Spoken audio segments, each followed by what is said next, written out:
Good morning, and it is an absolutely beautiful Sunday morning. Had a real good night's sleep and had some great breakfast and just relaxed and enjoyed all this.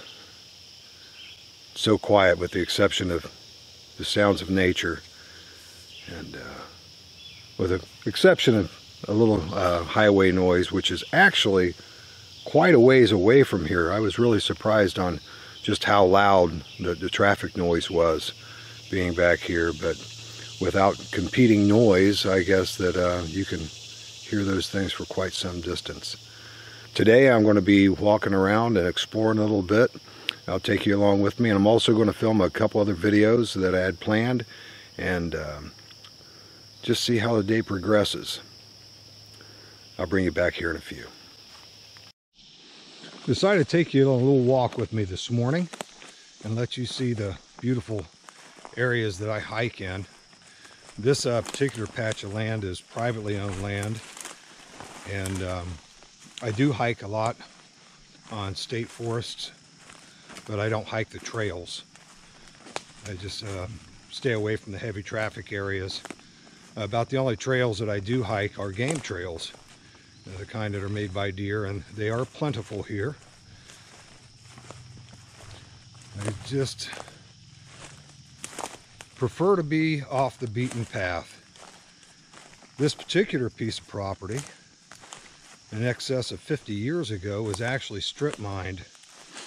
And in our area, strip mining has really taken its toll over the years, but fortunately, reclamation has become a priority. This particular forest, there's some pretty decent sized trees here, and it's thriving.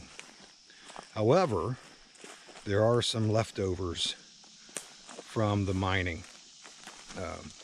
A creek right over here, we'll probably walk down by there.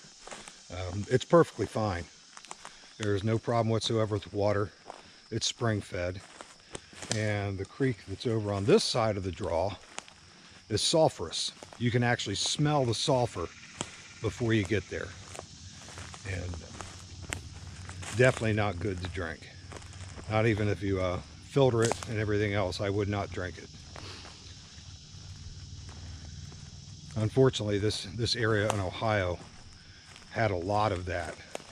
But like I said, due to reclamation and conscientious people doing the right things, this is once again a very, very beautiful place, a thriving place. And I just love it here. Absolutely love it here. This is literally 10 minutes from my home. We're about, I would say, about 10 miles away from where I live. Not as a crow flies.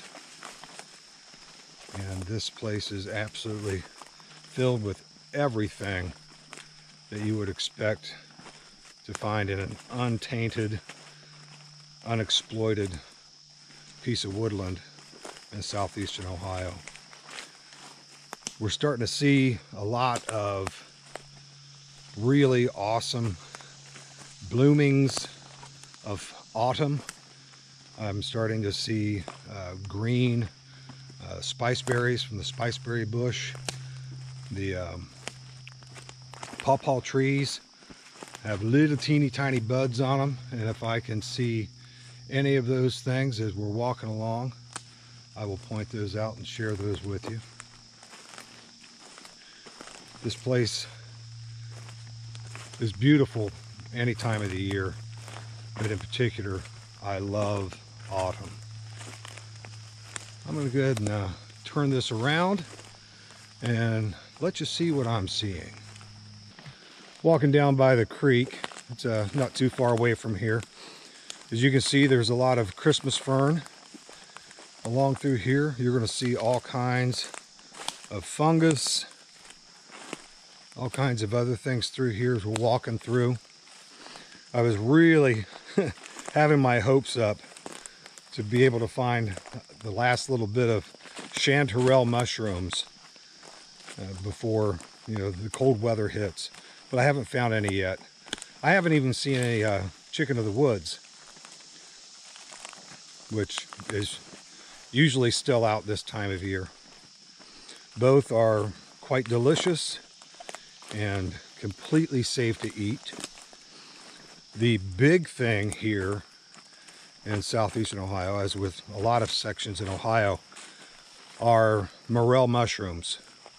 Morel mushrooms are absolutely fantastic, and people here guard their morel mushroom patches fervently. They will not take people out to hunt mushrooms with them unless they are family or very, very close friends.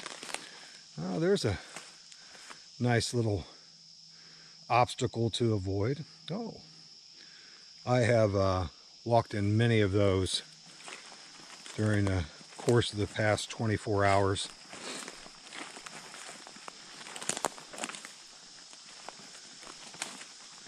Getting pretty close to one of the feeder streams to the creek.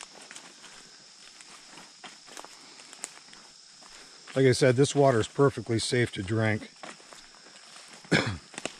I will still boil or filter the water. I've never drank it straight out of the stream.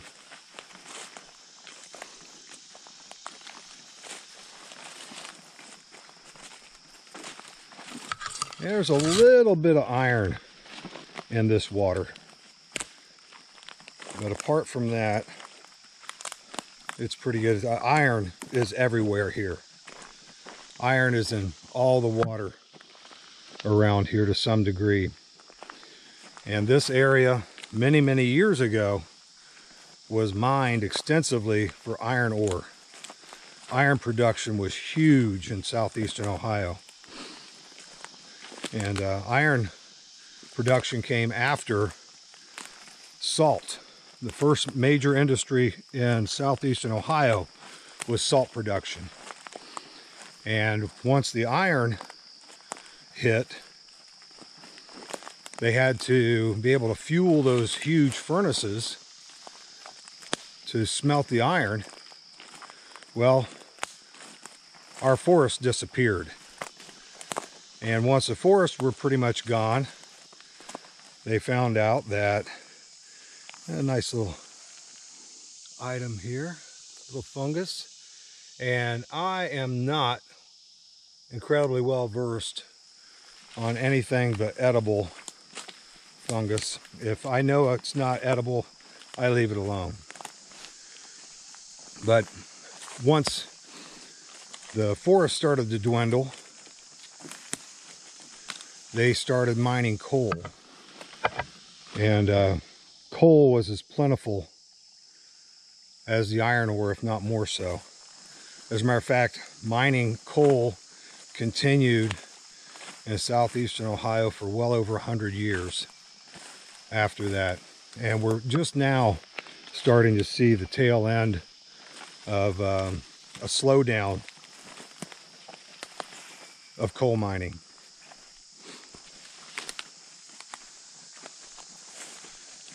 And like I said, coal mining definitely took its toll on southeastern Ohio, but reclamation has definitely brought it back to life. There were creeks, substantial creeks in southeastern Ohio, one of which is Raccoon Creek, and actually it probably could have been classified as a river because it's so long, displaces so much water. But at one time, it was essentially a dead creek. All kinds of sulfuric acid, iron, all kinds of other awful, awful things. It's a byproduct of mining. Basically killed it. Today, it is absolutely thriving. It's so beautiful. We have species of fish in Raccoon Creek now that's only found in a couple different spots in the state of Ohio, and it's alive and well. And this is one of the places that I love to camp and hike, just to get away from it all. And I think you probably can see why.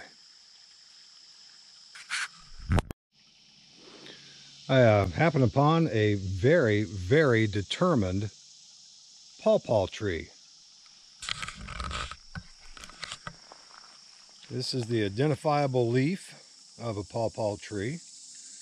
And as you can see, this pawpaw tree really wants to get some sunlight. It's growing actually almost completely sideways, just so it can get out and get a little sun. It's being obscured by the canopy. And right up here, you can see a couple more. They can get about 15 to 20 feet tall, not real tall. And the fruit is very unique. It's Ohio State fruit. And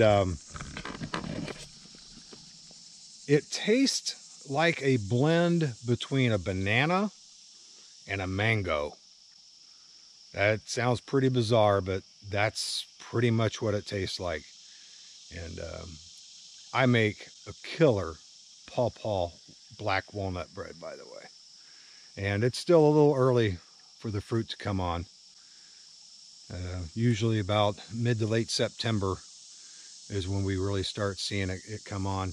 The trick is, though, you have to beat the deer to it.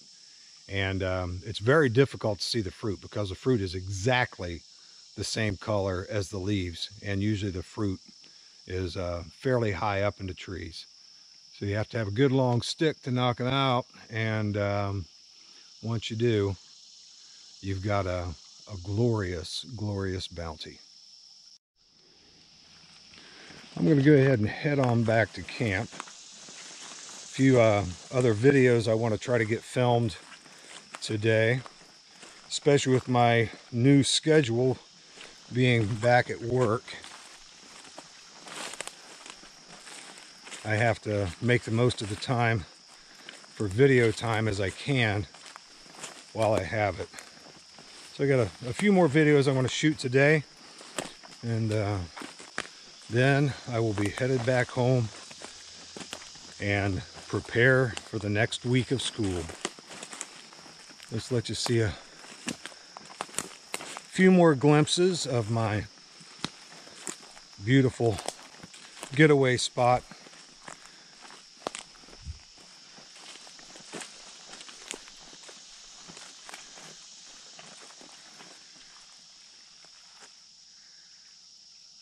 All these are pawpaw trees. The ones that are really tall, perfectly straight, those are all pawpaw trees. They're just about full grown. Like I said, they get about 15 to 20 feet tall.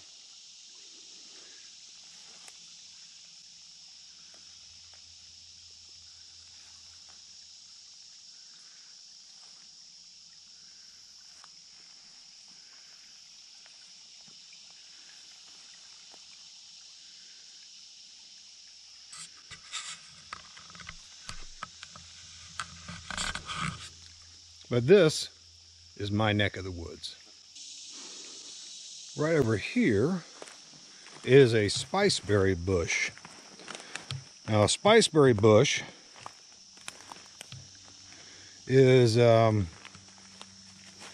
producer of these wonderful little berries here.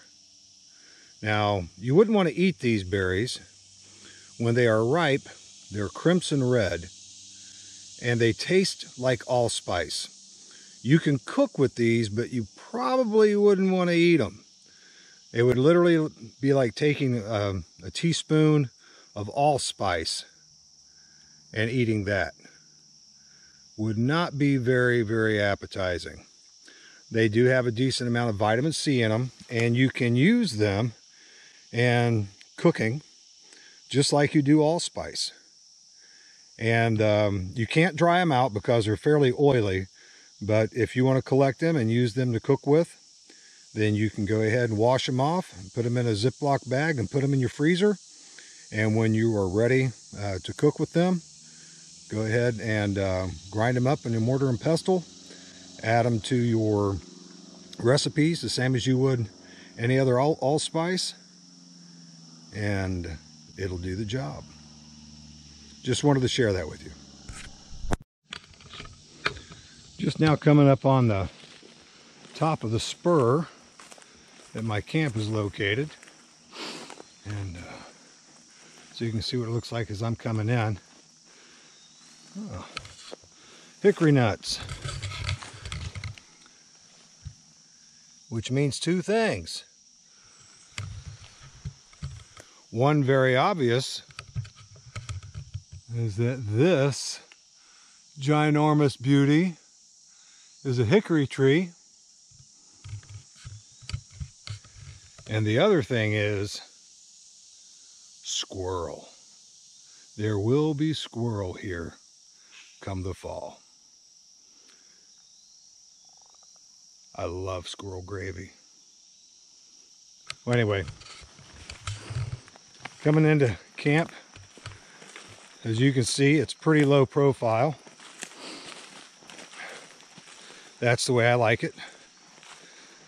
I understand and appreciate those people that enjoy very colorful items to their kit. Me personally, I want to blend in as much as I possibly can. I want to almost appear to be part of nature as opposed to a great big huge colorful blot in the middle of it. Yeah, there's the hammock set up. Did quite well. Got a little teeny tiny bit chilly in the middle of the night, but was not bad at all. I have a couple other items under the tent that I had brought in for other filming purposes. But there's no place like home, no matter whether I set home up here or someplace else.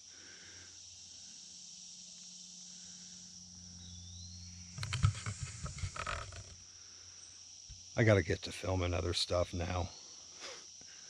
So I'll see you here in a bit. Well, folks, all good things must come to an end. It's time for me to break camp and head on home. Sometimes breaking down camp takes forever. As always, folks, thanks for watching, and I'll see you next time.